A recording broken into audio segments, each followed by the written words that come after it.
سلامونه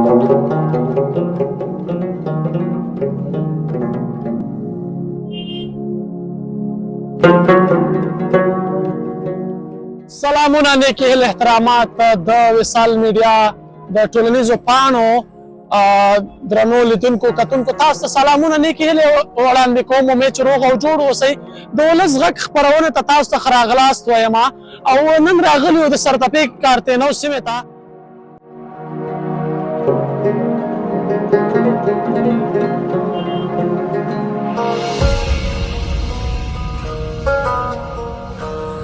د ولس غږ خپرونې ته ښه راغلاست تاسو ته وایو. نن راغلي یو دلته د سرتپې کارتینو سیمې ته. د دغې ماما څخه به وپوښتو چې د ژمي په راتګ سره د دوی کار روزګار څنګه دی او ژوند به څنګه تېرېږي. حاجي صاحب سلامونه تاسو ته وړاندې. وعلیکم السلام. دا راته ووایه د ژمي په راتګ سره تاسو دغه کار روزګار څنګه دی او اوس خو ژمی ده، هوا ډېره یخه ده او سړه هوا ده. هوا خو یخه ده خو نه بخاري لرو نه لرګی لرو نه شی لرو پوه شو ګزاره درسره کوو نو څنګه وکړو. دغه د خستکو پیر او پلور څنګه دی؟ خلک اخلي نه اخلي؟ تاسو روزګار د ورځې څو روپۍ ګټئ؟ بس موږ د ورځې 1.5 روپۍ پاتې کېږي، ډېر نه پاتې. یعنې په 1.5 روپۍ تاسو د ورځې نه خپل هغه ژوند مخ ته وړئ؟ نو موږ 1.5 د ورځې راته پاتې کېږي، بس چې هغه باندې کور بل هېوادوال سره ولاړاست دوی په دغې کراچۍ کې نو سبزیجات خرڅوي. له دوی څخه پوښتو چې د ژمي په راتګ سره د دوی د خرڅ او پلور د دغې موادو څنګه دی؟ تاسو سلامونه.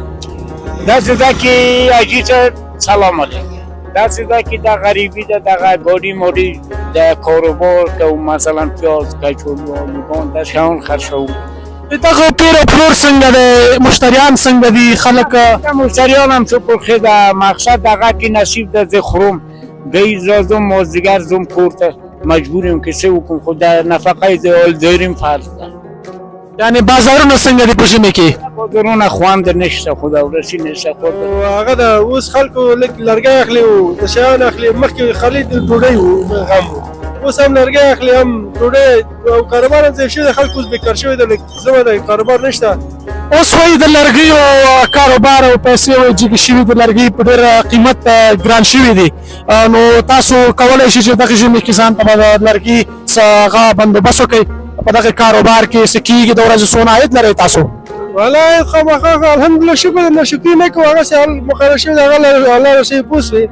خو کاروبار لږ اوس زمه ده ضعیف شوی ده، خلکو بیکار ده. چې یو سړی کاروبار جوړ یو پاکټ مڼې اخلي کور ته وړي، چې کاروبار یې نه وي نو مڼې نه اخلي پښې وسي، چې پیسې نه وي پښې وهي. اوس خلکو ټول همدومره کار کوي چې یا ډوډۍ اخلي یا زمه ته هغه وړي لرګی د شیانو کور لپاره. یعنې د ژمي په راتګ سره تاسو کاروبار لږ مشکلات سره مخامخ دی، پیر او پلور نشته؟ خامخا لږ ضعیف شوی ده مخکې هغه اوس خلک کاروبار لاس یې هغه مخکې اوس کاروبار ضعیف شوی. سره ولاړ یم له دوی څخه اوس وپوښتو د ژمي په راتګ سره تاسو کاروبار کې څومره تغیرات راغلي؟ تمې د راغلي بیخي شکر ښه دي، ښه دي ښه دي. پیر او پلور ښه دي؟ د مڼو خرڅون یعنې تاسو لپاره ښه دی نو کار روزګار مو چلېږي؟ کم چلېږي، زما ده نو بس زما هم صحیح ده. یعنې د ژمي په راتګ سره تاسو په کاروبار کې هېڅ کوم یو تغیرات نه دی؟ نه ده راغلی بیخي نه. تاسو ډېره زیاته یو ځل بیا ښه راغلاست. یو تن د انارو خرڅولو والا سړی دلته راغلي و په کارتینو سرتپې سیمه کې او دوی څخه به وپوښتو چې د دوی د ژمي په راتګ سره دوی کار روزګار څنګه دی؟ السلام علیکم تاسو ته ټولو ملګرو ته. بس ښه ده نو الحمدلله چلېږي، خو هغه مخکیني غوندې نه ده.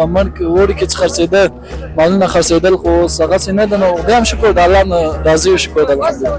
یعنې د ژمي په راتګ سره تاسو کار لږ زندنی شوی دی، مثال خوند یې نشته، د انارو خرڅلاو لکه کمزوری شوی دی؟ او داسې پلورونکي یعنې کم شوي دي، ګاه کم شوی دی هغه نه مخکې دی. له تاسو ډېره زیاته مننه کوو، خیر اوسئ. غږ خپرونه په همدلته پای ته رسېږي. تر بل خپرونې پورې له تاسو نه اجازت غواړم. ښې چارې ښه وخت ولرئ.